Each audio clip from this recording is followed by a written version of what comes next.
Hola hermanos, ya cambiamos de dispositivo para solucionar el problema del audio y aquí estamos ya, ahora sí, transmitiendo directamente.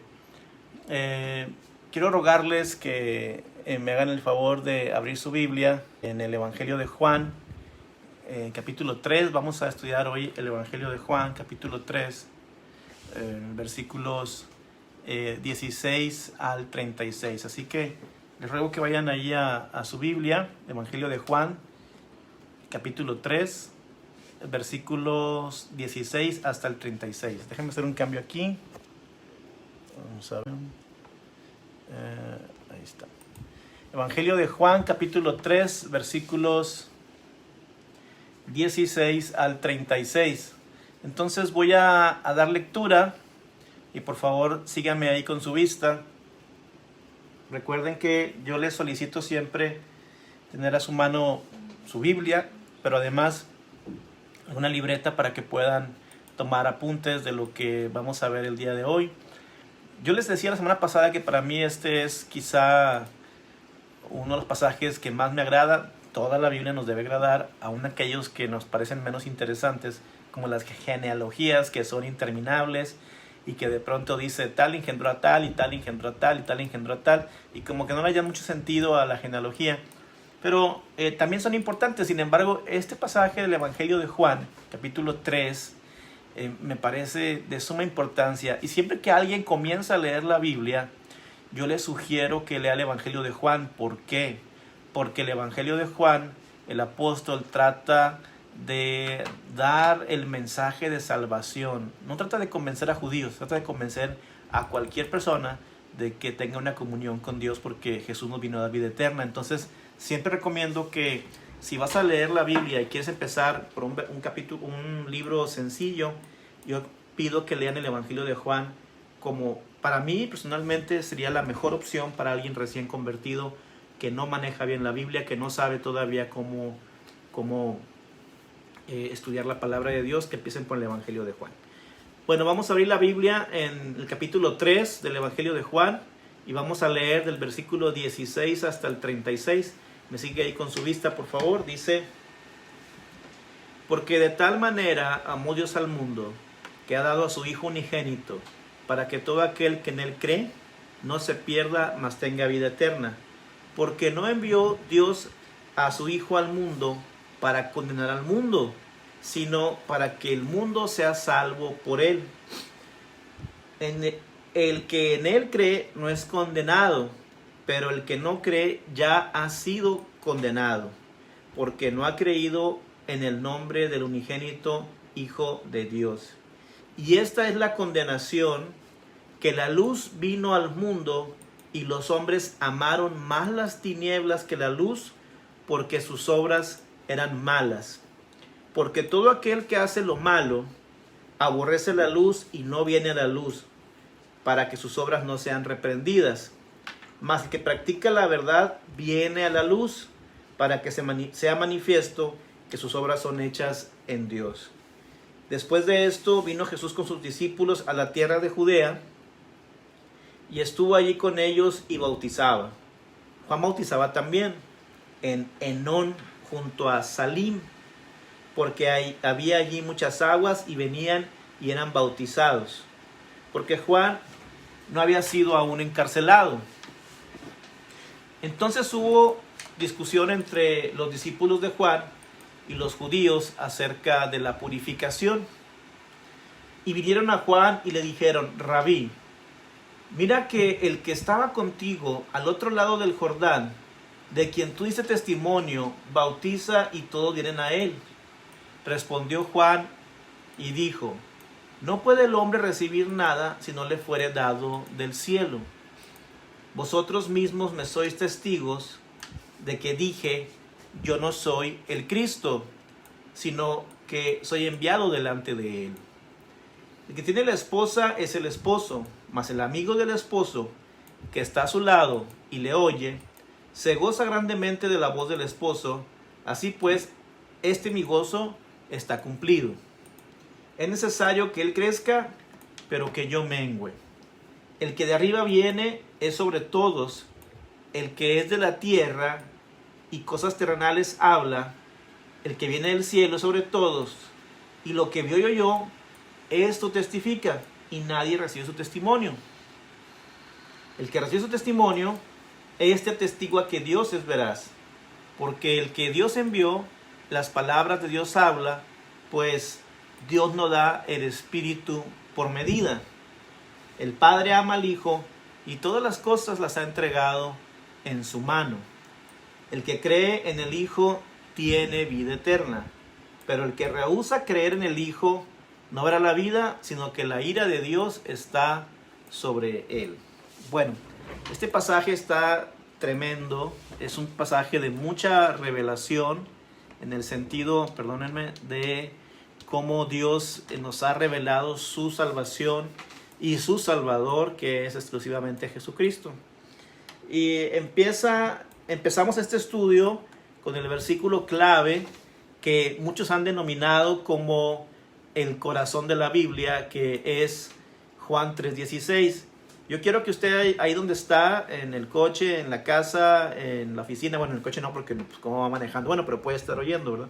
Yo quiero que usted repita conmigo en voz alta, si es posible de memoria, Juan 3:16, que dice: porque de tal manera amó Dios al mundo, que ha dado a su Hijo unigénito, para que todo aquel que en él cree no se pierda, mas tenga vida eterna. Usted vea que dice: para que todo aquel que en él cree no se pierda, mas tenga vida eterna. Cuando dice cree, es un presente continuo, no es crea, porque crea es un pasado, o que va a creer, porque sería un futuro, sino el que cree en este momento tiene vida eterna, porque es un presente continuo. De hecho, el griego en esta frase está en lo que ellos llaman aoristo. El griego koiné tiene un tiempo que es el griego aoristo, que es no es más que un gerundio, es decir, un presente continuo.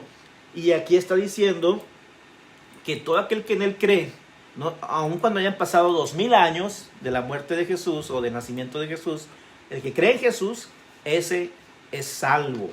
Entonces, este pasaje nos dice que de tal manera amó Dios al mundo.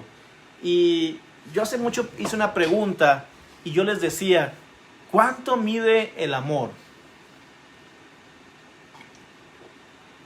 Había una película que le contestaba el enamorado, la enamorada: te amo de aquí a la luna 3 vueltas y de regreso, o sea, miles de kilómetros, ¿no? ¿Cuánto mide el amor? El amor mide mucho, y tan grande es el amor de Dios que dio a su Hijo unigénito. Primera de Juan 4:8 dice que Dios es amor. Entonces, al contemplar la corrupción del hombre, al contemplar la rebeldía del hombre y cómo el hombre es ingrato, me pregunto yo y le pregunto a usted también, o usted se puede preguntar: ¿cómo es posible que Dios haya amado tanto al hombre si somos rebeldes? La respuesta está en la palabra amó. La palabra amó, que está escrita en nuestras Biblias, viene de una palabra griega, un vocablo griego para amor, que es ágape, y se refiere a un perfecto amor en inteligencia y propósito incondicional. Es decir, no hay una condición para amar tanto, no hay ninguna condición para amarnos. Él nos ama de facto, Él nos ama porque Él es amor. Para la salvación, hay no por decir así requisitos, pero para amarnos Dios nos ama tanto. Él tiene un amor deliberado y busca nuestro bienestar y busca nuestra salvación, nuestra restitución, tanto física como espiritual. Dios ama todo, Dios ama a todos, aún ama a sus peores enemigos, y eso quedó por demás demostrado en la cruz, cuando Jesús pide al Padre que perdone a los que lo están asesinando en el madero. Entonces, Dios ama tanto que fue capaz de dar a su único hijo, y Él espera que nosotros amemos igual que como Él ama. Dice que dio a su hijo unigénito. En eso se ve la magnitud del amor de Dios. Es decir, el amor de Dios verdadero es tan grande que dio a su hijo unigénito. Es decir, no hay nadie que pueda demostrar tanto amor como lo demostró Dios. Y dice, para que todo aquel, cuando dice para que todo aquel, Él está indicando que su amor es imparcial y es para todos. No es para un grupo seleccionado. No es que Jesús haya predestinado a unos para vida y haya predestinado a otros para perdición. Dios predestinó a toda la humanidad para salvación, pero aquel que la quiera recibir es el que es salvo solamente. Pero todos los seres humanos que estamos en la tierra y los que han pasado y los que vendrán en un futuro están predestinados para ser salvos, pero es la responsabilidad de cada quien aceptar o no aceptar esa salvación. Por eso dice, para que todo aquel que en Él cree. La salvación que Dios nos provee es gratuita. Dios nos salva por gracia. No necesitamos hacer nada para ser salvos, pero hay realmente una condición. Dios provee la salvación al hombre, pero el hombre tiene que creer para recibirla. Es decir, el hombre no puede, ni podía, ni podrá hacer nada para salvarse a sí mismo. No puede hacer nada. Pero el hombre no puede proveer lo que Dios ya proveyó, lo que Dios ha provisto para salvación. Pero Dios nos deja la responsabilidad de creer para poder recibir esa salvación. Tenemos que creer para poder recibir esa salvación. La salvación es condicional. Dice, todo aquel que en Él cree. Y la palabra creer aquí en este griego nos indica algo relacionado a la obediencia. Como dice el versículo 36 de ahí mismo, del capítulo 3, el que cree en el Hijo tiene la vida, pero el que no obedece al Hijo no tiene la vida, sino que la ira de Dios permanece sobre él. Así que hay una referencia que vemos en el original cuando nos dice que creer en el Hijo también implica obedecer al Hijo. Así que el que no obedece al Hijo no puede tener la vida eterna. Por eso la palabra creer en este texto y en otros textos además de este significa obedecer. Así que toda la humanidad está dividida en dos grupos, que es el que cree, el obediente que es salvo y el desobediente que es condenado. Así que tenemos que posicionarnos por nuestro bien en los que creen, que son obedientes para ser salvos. Cuando damos una lectura superficial a este texto, alguno puede suponer que creer es el único requisito, pero además de creer, hay otras cosas que también podemos ver en otros textos. A esto se le llama un contexto inmediato y un contexto remoto. Déjame explicar esto. Cuando uno lee la Biblia, uno tiene que armonizar la palabra con el resto de la Biblia. El contexto inmediato son los versículos inmediatos anteriores y posteriores a este. Y cuando digo contexto remoto, me refiero a toda la Biblia, que debe estar en concordancia con lo que estamos enseñando o creyendo. En este caso, vemos que hay condiciones para ser salvos. No me malinterpreten. La salvación es gratis. La salvación es por fe y es por gracia. No tenemos que hacer nada. Ya Jesús pagó el precio por nosotros. Somos salvos por gracia. Sin embargo, necesitamos creer y obedecer.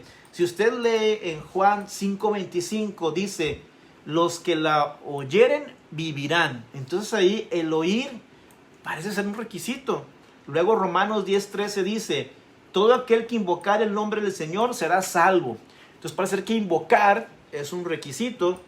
Y luego Hechos 11:18 dice, a los gentiles ha dado Dios arrepentimiento para vida. O sea que arrepentirse es parte de ese requisito.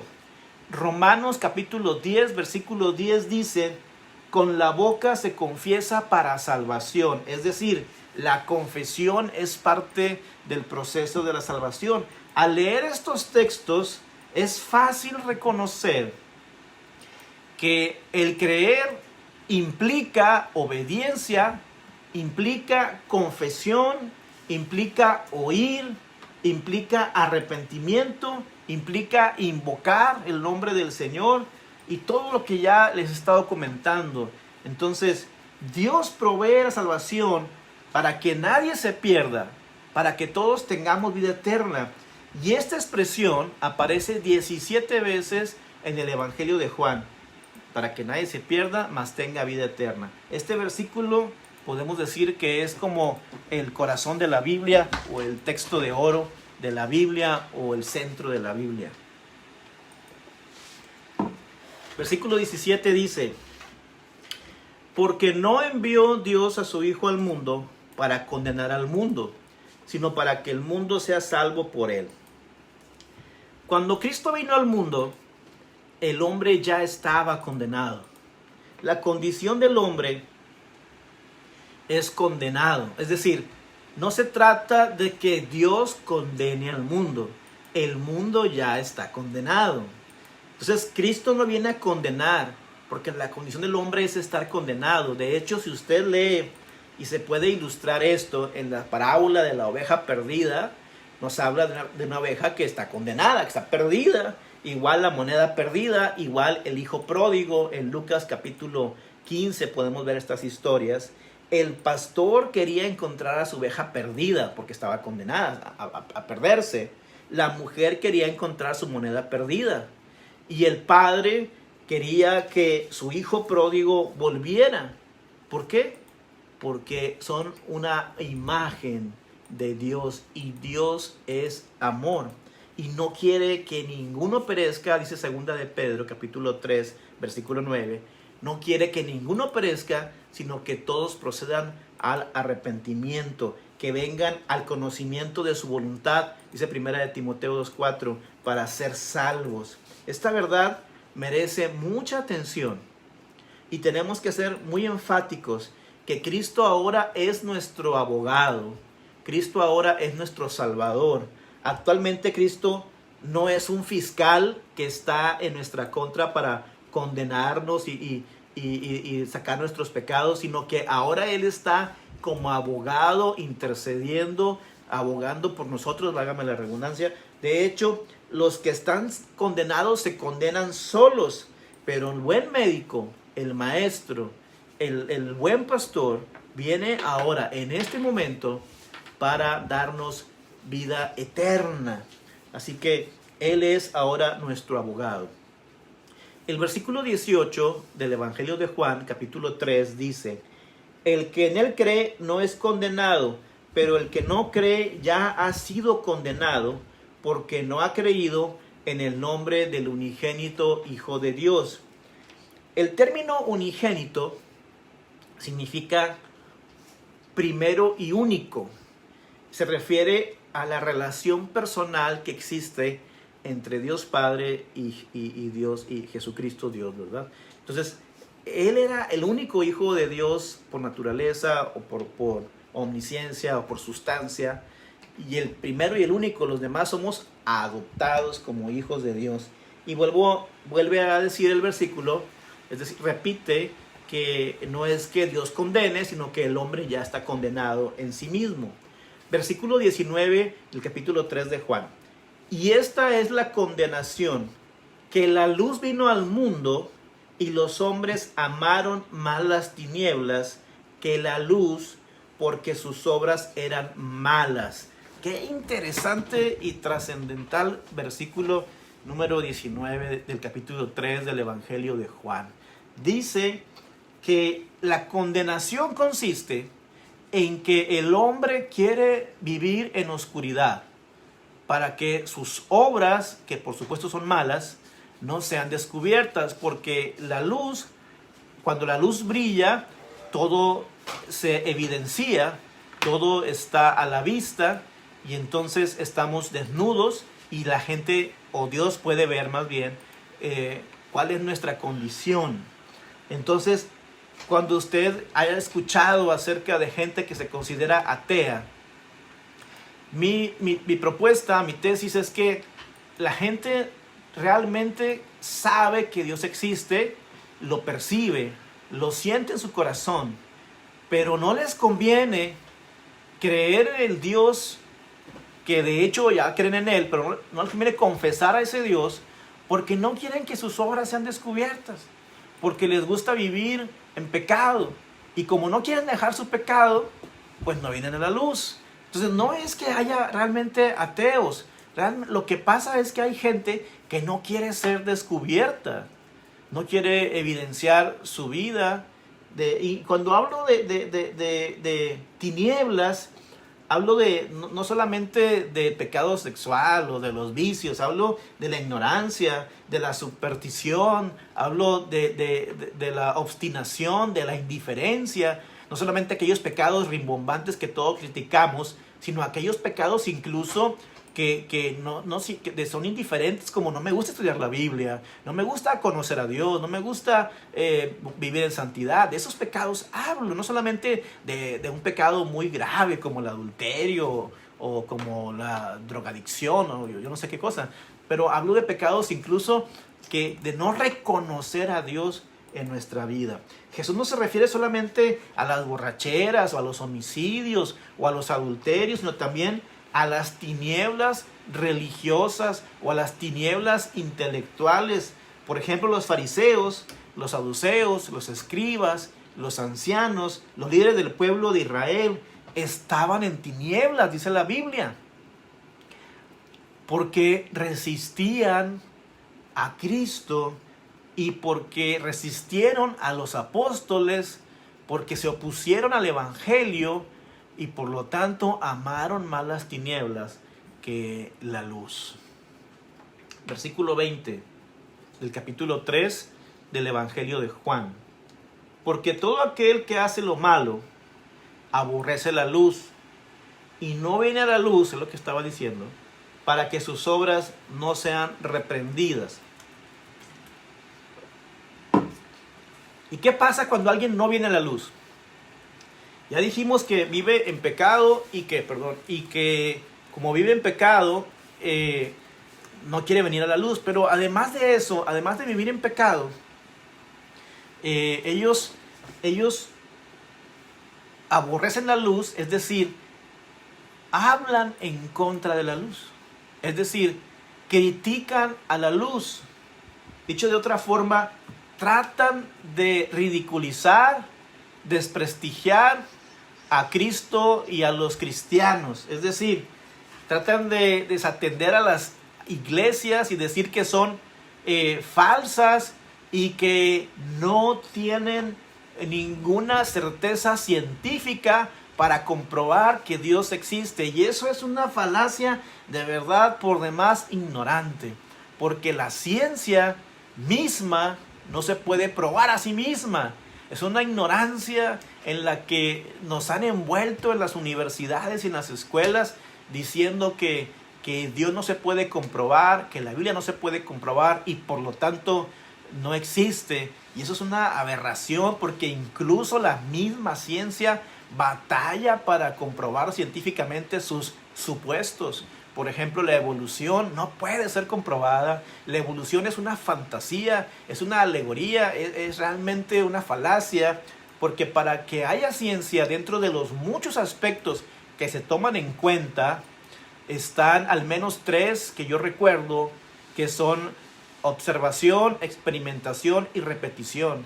Y muchos procesos científicos no se pueden observar, ni experimentar, ni repetir. Pero el ateo o el que se dice ateo trata de aborrecer la luz, criticándola, ridiculizándola y haciéndola ver como retrógrada o falsa.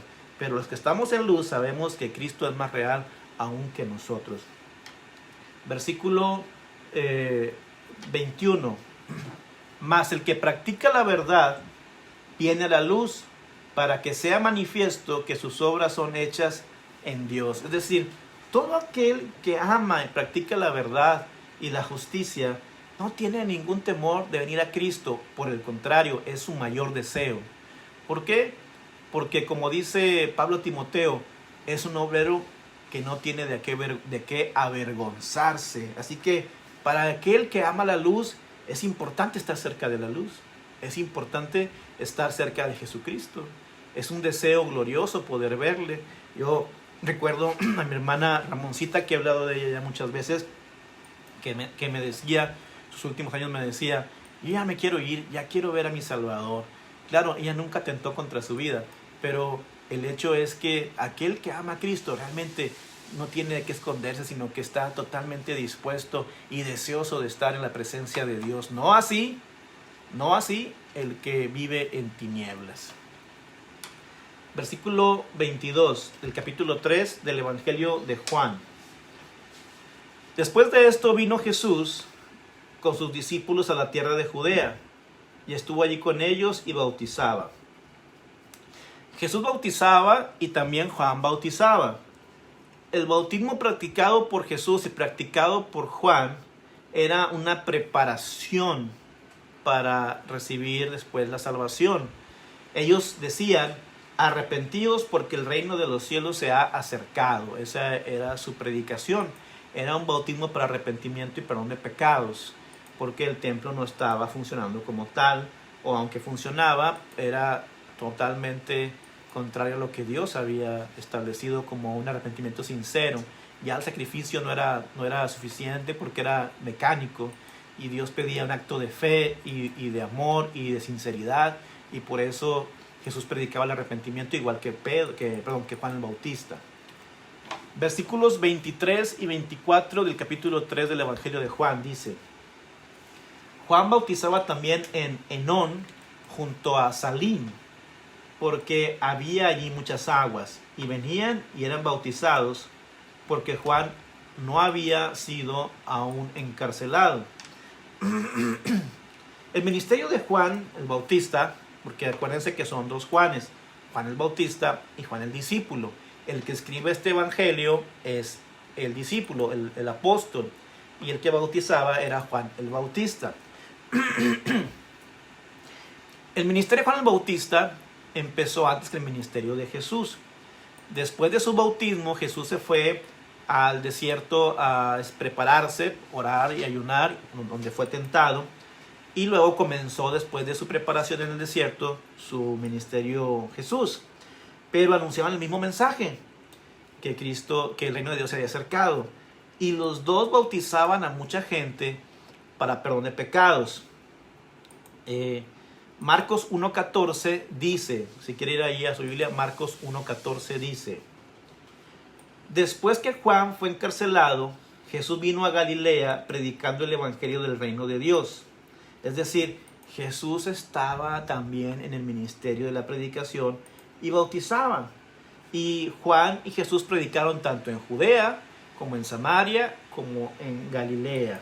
Es decir que ellos abarcaron todo el territorio de Israel. Y hubo un tiempo en que predicaban simultáneamente.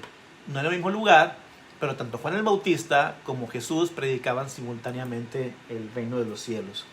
Versículo 25 del capítulo 3 del Evangelio de Juan dice: entonces hubo discusión entre los discípulos de Juan y los judíos acerca de la purificación. En ese proceso en que Juan bautizaba y Jesús predicaba, hay un tiempo, no sabemos cuánto tiempo fueron quizá algunos meses antes de que Juan Bautista fuera encarcelado y después decapitado, pero hubo un tiempo en que ambos estaban predicando el Evangelio. Versículo 26 del capítulo 3 del Evangelio de Juan. Bueno, quiero agregar algo. En el versículo 25 dice que hubo discusión entre los discípulos de Juan y los judíos acerca de la purificación. Hay un verbo en griego que, es menos recuerdo, es catarizo, que se usa en el bautismo y que significa purificación. Y Tito 3.5 habla de la purificación de nuestros corazones, del lavamiento de nuestros corazones. Así que no sabemos exactamente los detalles de esta discusión entre los discípulos de Juan y los judíos, pero de esa discusión surgió una pregunta acerca del bautismo en aquellos años de unas escuelas rabínicas, que más adelante trataré el asunto más detalladamente porque es largo. El versículo 26, ahora sí, capítulo 3 de Juan, dice: y vinieron a Juan y le dijeron: Rabí, mira que el que estaba contigo al otro lado del Jordán, o sea, Jesús, de quien tú hiciste testimonio, bautiza y todos vienen a él. Estos son los discípulos de Juan, diciéndole que Jesús también estaba bautizando. No creo yo que en tono de reclamo, pero sí de expectación. Tú bautizas porque eres Juan el Bautista, pero también Jesús estaba bautizando. Entonces, y le dicen, todos vienen a él. Es decir, el ministerio de Juan fue exitoso, pero Juan quería que la gente fuera a Jesús. No quería que se quedaran con él. Quería que fueran con Jesús.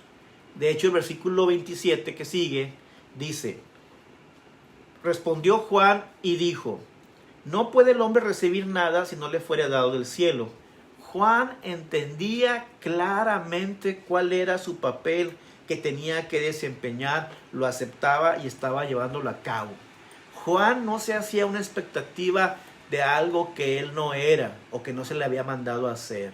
Es decir, Juan no decía: no, yo bauticé primero, yo prediqué primero, yo soy Juan el Bautista, soy un profeta, así que Jesús no debe predicar ni bautizar porque me corresponde a mí. No. Juan entendía su lugar. Juan sabía cuál era su lugar y decía: está bien que él bautice, porque el hombre no recibe nada si no fuere del cielo. Es decir, todo lo que yo soy y lo que tengo se lo debo a Dios. Así que si a Dios le plació poner a Jesús, pues a mí qué, que Dios haga como su soberana voluntad decida, y no voy a interponerme a su voluntad. Versículo 28 del capítulo 3 dice: vosotros mismos me sois testigos de que dije: yo no soy el Cristo, sino que soy enviado delante de él. Para ese entonces Juan era muy popular, porque él salía, dice la Biblia literalmente en Mateo 3:5, salía de Jerusalén, salía a él toda Jerusalén y toda Judea y toda provincia alrededor del Jordán. Es decir, cuando Juan llegaba a un lugar, toda la gente salía a recibirlo, a buscarlo, porque era un ministerio exitoso, era un predicador exitoso. Si hubiera habido en aquel tiempo redes sociales, habría tenido miles de seguidores, porque Juan el Bautista era todo un influencer, por así decirlo, un youtuber, tenía mucha gente que le seguía. Sin embargo, aun cuando era un ministerio exitoso, con toda humildad aceptó su lugar, subordinándose a Cristo, y dijo: yo no soy el Cristo. ¿Y qué enseñanza tan grande para nosotros? ¿Qué? Porque de pronto queremos ser lo que no se nos mandó ser, o hacer lo que no se nos mandó hacer, pero el que decide sobre todos es Dios. Y tenemos que entender que todo lo que tenemos y lo que somos lo hemos recibido de arriba, y por lo tanto nos sujetamos a su voluntad, aun cuando su voluntad no sea lo que yo esperaba, o no sea lo que yo quería, ¿verdad? Versículo 29 del capítulo 3 del Evangelio de Juan: el que tiene la esposa es el esposo. Ok. La palabra esposa es utilizada muchas veces en el Antiguo Testamento para referirse directamente a la relación de Dios con su pueblo Israel. Es decir, Dios veía a su pueblo como una esposa, y no en el sentido que de pronto nuestra humanidad nos limita, más bien en un sentido de protección, de amor, de cobijo, de seguridad. Porque aunque últimamente el movimiento feminista ha tratado de cambiar el rol y pretender una igualdad, y aunque delante de Dios somos iguales, porque ya no hay hombre ni mujer, judío ni griego, sí es verdad que hay un rol bíblico donde el hombre es el proveedor, es la cabeza de la familia. Pero fíjese bien, cuando la Biblia dice que el hombre es cabeza, usa un verbo que se llama arqué en griego, que no significa cabeza que domina, sino una cabeza que cubre, que protege, que no permite que nada malo acontezca. Una cabeza en servicio y amor. Entonces, en ese sentido, Dios es la cabeza de nosotros, es el esposo, somos nosotros la esposa. Bueno, era Israel, pero en el Nuevo Testamento la iglesia es la esposa de Cristo. Entonces Juan sabía, Juan el Bautista sabía que la esposa no era de él, sino que era de Cristo. Por eso dice, sigo leyendo el versículo 29 que dice: mas el amigo del esposo que está a su lado y le oye, se goza grandemente de la voz del esposo. Así pues, mi gozo está cumplido. En lugar de ser envidioso Juan, en lugar de criticar a Jesús o de cuestionar el ministerio de Jesús, Juan se gozaba grandemente con el progreso del ministerio de Cristo, con las victorias que Cristo alcanzaba. ¿Por qué? Porque él sabía cuál era su lugar. Él no era el Mesías, él no era el Cristo, él era alguien que estaba para anunciar a Jesús.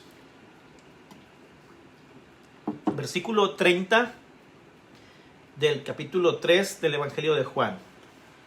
Dice que importante versículo. Es necesario que él crezca, pero que yo mengüe, dice Juan el Bautista.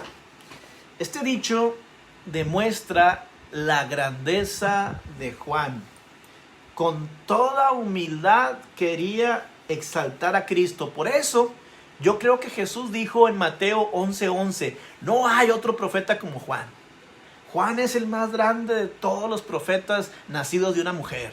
Y después de Juan no hay ningún otro profeta más grande que él. Porque Juan Juan el Bautista, estaba completamente dispuesto a darle toda la gloria, toda la honra, toda la preeminencia, todo el poder a Jesucristo. Él no ponía ninguna traba, ninguna complicación. Él estaba como un siervo del Señor sometido. Y esa es la actitud que nosotros, todos los hijos de Dios, tenemos que tener. Es indispensable que seamos humildes, no a la religión, sino a la relación entre Dios y nosotros. Versículo 31 dice: el que de arriba viene es sobre todos, el que es de la tierra es terrenal y cosas terrenales habla. El que viene del cielo es sobre todos. Aquí se ve otra vez la supremacía de Cristo, porque su origen no es terrenal, su origen es eterno. Insisto, Dios envió a Jesús a nacer de la Virgen María, pero Jesús ya existía. Jesús no comenzó a existir en el vientre de María, Jesús ya existía. Bienaventurada María sobre las mujeres, porque Dios la escogió, pero Jesús ya existía. María no es la madre de Dios, es la madre de Jesucristo, del Señor, pero no de Dios, porque Dios no tiene principio ni fin. Él es antes que todas las cosas. Él es el creador de todas las cosas. Entonces Jesús había de crecer porque había venido de arriba y por lo tanto es sobre todos. No hay nadie que esté por encima de Jesús. Juan el Bautista era un profeta muy importante, dice Mateo 11:11, pero era de la tierra. Y como era de la tierra estaba limitado, pero Jesús viene del cielo y Jesús es totalmente el soberano del cielo y de la tierra y de los que están debajo de las aguas de la tierra. Versículo 32, ya va a acabar. Y lo que vio y oyó, esto testifica y nadie recibe su testimonio. Cuando Cristo descendió del cielo para llevar a cabo su misión aquí en la tierra, testificaba, es decir, hablaba, predicaba lo que había visto y oído en el cielo, es decir, él recibía la misión que Dios le había mandado. Por eso dice, lo que hemos visto, testificamos. Jesús le dijo a Nicodemo en el capítulo 3, en el versículo 11 de este capítulo que estamos leyendo, le dice, lo que hemos visto testificamos. Es decir, Habiendo venido de arriba, Jesús, Apocalipsis 1:5, dice que es el testigo fiel. Él es el testigo fiel. ¿Y testigo de qué? De cosas celestiales que ojo no vio, ni oído oyó aquí en la tierra. Él tenía conocimiento personal, es decir, su ojo vio y su ojo oyó, su ojo vio y su ojo vio y su oído oyó. Por lo tanto, su mensaje es la voluntad exacta de Dios para la humanidad. Él tiene el mensaje exacto. No hay otro mensaje más que el de Jesús. No existe mensaje de Buda, ni del Dalai Lama, ni de Chuchita Pérez. Es Jesús el que tiene el mensaje exacto para nuestra vida, nada más. Es decir, la mayoría de la gente lo rechazó, porque el siguiente versículo que voy a leer habla de quien recibe su testimonio. Juan 3, versículo 33 dice: el que recibe su testimonio, este atestigua que Dios es veraz. Cristo vino al mundo como un embajador del Padre Celestial. Y las palabras de un embajador son las palabras de aquel que lo envió. Si yo soy embajador de Cristo, yo tengo que dar las palabras de Cristo. Si fuera embajador de México, que no lo soy, yo tendría que representar a mi país. Entonces, Cristo viene a representar al Padre. Por eso le dijo a Felipe: hace tanto tiempo que estoy con ustedes y me dices, muéstrame al Padre. Aquí estoy. El que ha visto al Padre, el que ha visto a mí, me ha visto al Padre, le dice Jesús a Felipe en el capítulo 14. En esto se ve que mucha gente rechaza a Jesús. Lo contrario de este texto sería: el que no recibe su testimonio, no atestigua que Dios es veraz. Y si no es veraz, entonces es mentiroso. Entonces, por eso dice que tenemos que recibir su testimonio para que testiguemos que Dios es verdadero. Por eso dice que el que no cree a Dios, pues se condena a sí mismo. Versículo 34, un versículo muy importante. Porque el que Dios envió, las palabras de Dios habla, pues Dios no da su espíritu por medida. Miren, hermanos, mucha gente me ha dicho, o me dice, ya tengo, si Dios quiere, en agosto cumplo 23 años como pastor. He pastoreado muchas iglesias. No crean que empecé ayer, ni hace un año, ni hace 3. Tengo 23 años como pastor. Y antes de ser pastor fui ayudante de pastor y le cargaba las maletas a los pastores y todo lo que usted quiera. Y mucha gente me dice: es que yo no tengo capacidad, yo no sé predicar, yo no sé evangelizar, yo no sé orar, yo no sé estudiar la Biblia, a mí me duerme leer la Biblia. Hermano, tú tienes toda la capacidad. La Biblia dice, Jesucristo dijo que Dios no da su espíritu por medida. Porque luego dicen, usted que está más cerquita de Dios, todos estamos al mismo nivel con Dios. Por favor. Nadie tiene más Espíritu Santo que otros. Nadie. Esa es una mala concepción que tenemos de la Biblia. Por ejemplo, hemos leído Efesios capítulo 5, donde el apóstol Pablo dice que seamos llenos del Espíritu Santo y no de vino, ¿verdad? Pero hemos entendido que llenar se refiere a vaciar en un recipiente. Pero lo que Pablo está diciendo en Efesios capítulo 5 no es llenar un recipiente. Lo que Pablo está diciendo ahí es llenar una vela de un barco. Las velas de los barcos en aquella época eran empujadas por el viento. Entonces está haciendo referencia a las velas de los barcos. No que una vela se le llene como un recipiente, sino que se le sopla y es empujada. Entonces Pablo está haciendo referencia a ser llenos del Espíritu Santo, a dejarnos mover. Pero todos lo tenemos. Cualquiera que haya recibido a Cristo y que busque de Dios es lleno del Espíritu Santo. No tiene poquito Espíritu Santo y aquel tiene más Espíritu Santo y aquel tiene el triple del Espíritu Santo. No, Dios ha dado su Espíritu Santo lleno a todas las personas, pero la diferencia consiste en dejarnos empujar. Yo les decía que en griego, lleno significa soplar, llenar las velas de los barcos que empujaban a las naves en el mar. A eso se refiere con ser llenos del Espíritu Santo, no a un recipiente que tenemos que llenar. Entonces, todos tenemos el Espíritu Santo. De hecho, cuando oramos y decimos, Señor, una doble porción de Espíritu, pues no es bíblico, porque ya tenemos el Espíritu Santo y tenemos todo completo. Se hace referencia al pasaje de Eliseo, cuando Elías era arrebatado, y Eliseo voltea a ver a Elías, y Elías desesperado le dice, ¿qué quieres? ¿Qué quieres de mí? ¿Qué me pides para que me dejes ir? Y entonces Eliseo le dice al profeta Elías, quiero una doble porción de tu espíritu.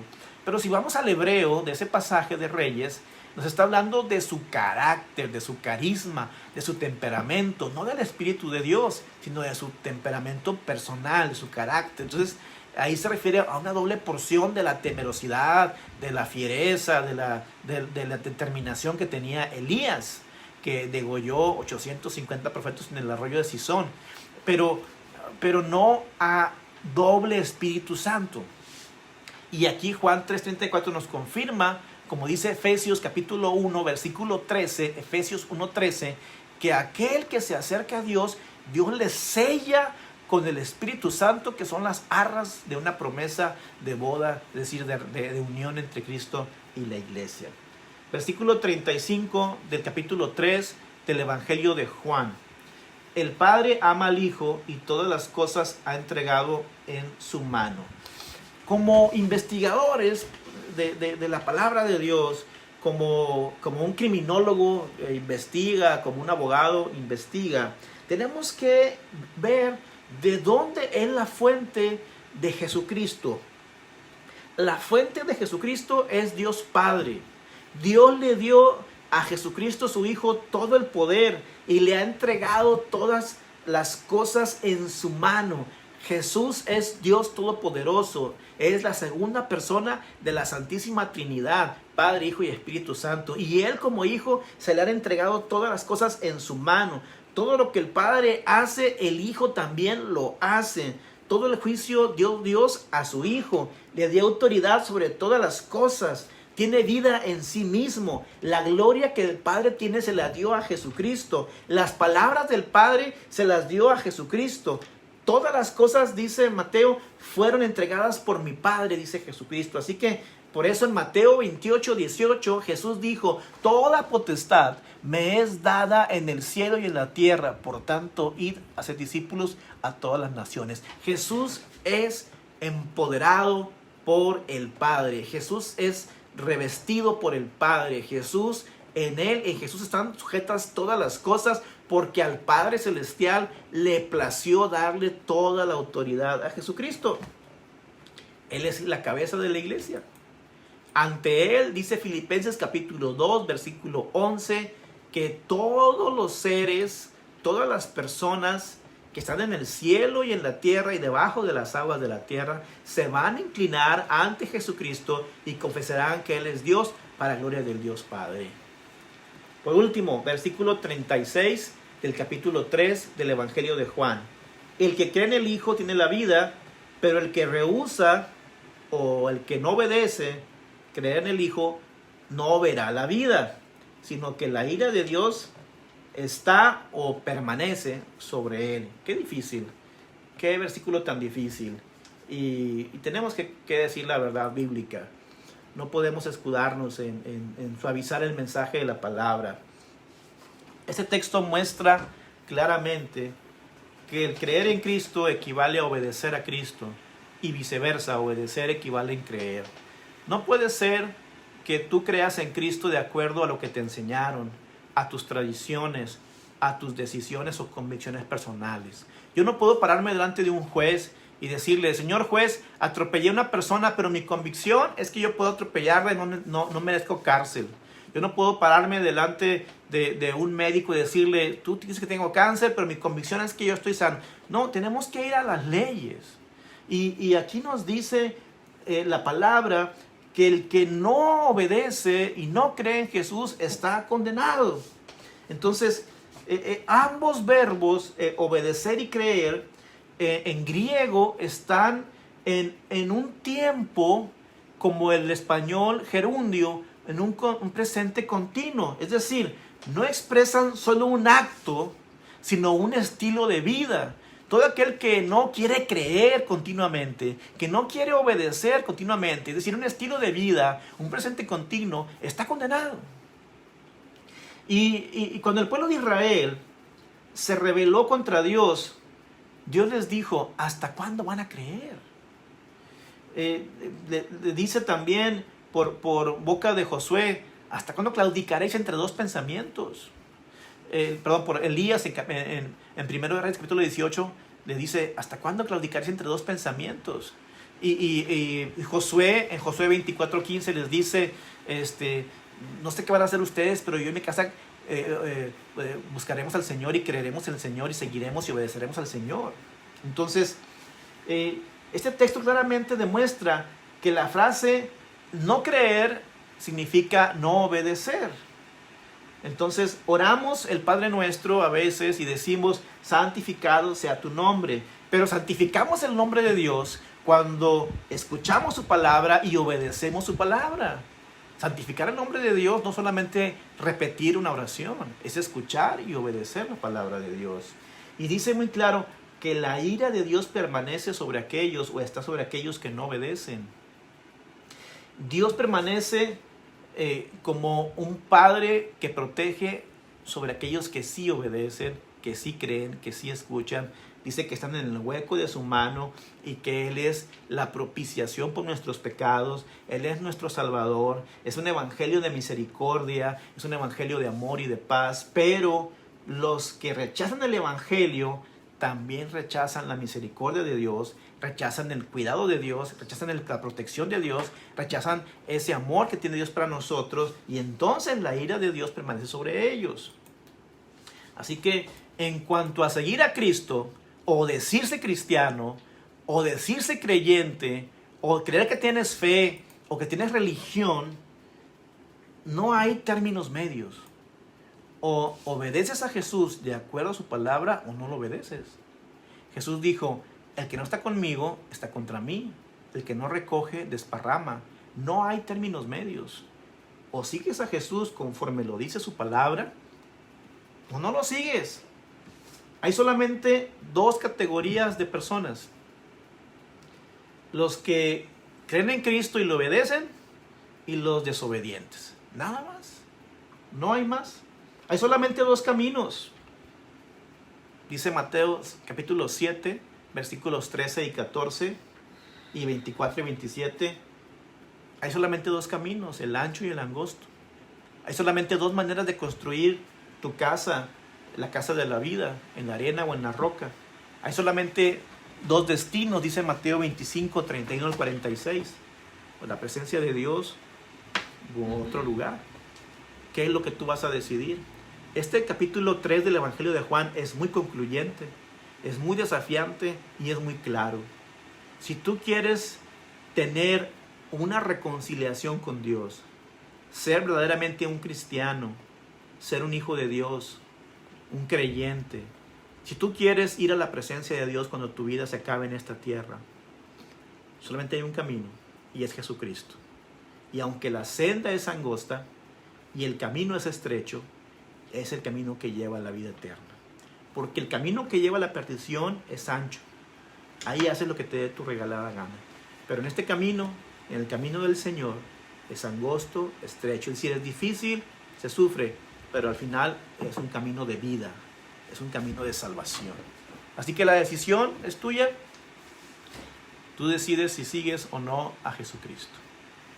Y con eso terminamos el capítulo 3 del Evangelio de Juan.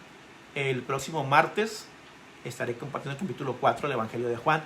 ¿Por qué el martes y no el jueves? Porque este jueves estaremos transmitiendo, mi esposa y yo, un evento especial para los niños, porque el jueves es 30 de abril, Día del Niño.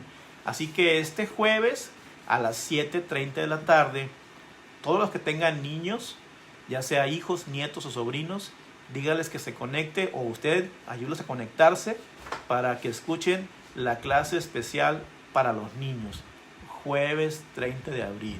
Así que yo espero que el jueves que viene, dentro de 2 días, pasado mañana, los niños están aquí también viendo este estudio dedicado a ellos. Y reanudamos el Evangelio de Juan hasta el próximo martes en el capítulo 4, que habla de la samaritana. Muy bonito también, muy bonito también pasaje. Y mañana tenemos mi proyecto personal de respuestas a sus preguntas bíblicas. Llevamos 2 programas, 2 transmisiones. Ya ha habido muchísima audiencia, muchísimas preguntas. Así que mañana a las 7:30 de la tarde estaremos respondiendo preguntas que hagan ustedes en cuanto a temas bíblicos. Claro, las que pueda contestar yo. Si no puedo contestar, les digo que no y que voy a investigar, y con todo gusto las investigaremos y responderemos a tiempo. Todos pueden participar en las respuestas a las preguntas bíblicas, menos Carlos Martínez. No, perdón, también Carlos puede participar. Pero los espero mañana a 7:30 de la tarde. Saludos a todos. Chuy Dávila. Saludos a gente que estaba por aquí, que me saludó, que estaba yo hablando y no contesté. Adriana, Margarita. Las preguntas de mañana también son para los niños. Los niños pueden también venir a preguntar, los adolescentes, todos pueden preguntar. Saludos a Sonia Duarte y a Higinio. Saludos a Ana Montemayor. Los quiero, los extraño. Así que oren por nosotros, que nosotros oramos por ustedes. Mis oraciones para que estén ustedes todos bien. Compartan por favor este estudio. Compartan por favor las redes sociales de la iglesia El Reino, porque somos una iglesia que vive para servir. Y recuerda, iglesia no es un lugar a donde tú vas. Iglesia es una familia a la que tú perteneces. Y en el reino todos son bienvenidos. Dios les guarde. Hasta pronto. Señor sea con ustedes.